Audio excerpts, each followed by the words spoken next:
And so as a consequence of that, most of the studies are underdosed. And then some studies are improperly dosed, the most famous of which are the vitamin D studies, where they administer what's called a bolus dose or a huge single dose, and then it doesn't work, and then they say, well, vitamins don't work.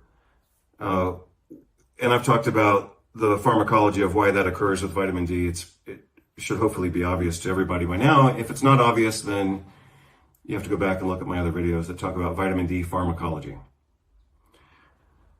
So the other big cause of corruption and kind of degeneration within the nutritional research field, other than medical ignorance and other than medical bias against nutrition, because the biggest competition against drugs is healthy living and adequate nutrition. And so they're always going to talk bad about vitamin D, zinc, vitamin C, melatonin.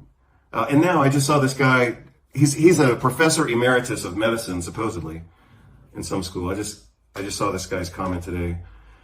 And he was talking about how drugs are the only possibility for curing obesity. He says, we have all this research on nutrition and diet and exercise, but all of it's inconclusive.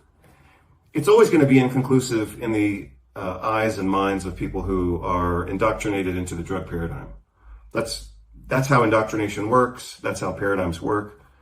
Paradigms are invisible models that force people to see the world in a certain way. And that's what happens in medical school, you know? So anyway, I'll talk about that more later, even though I've obviously talked about it a little bit before.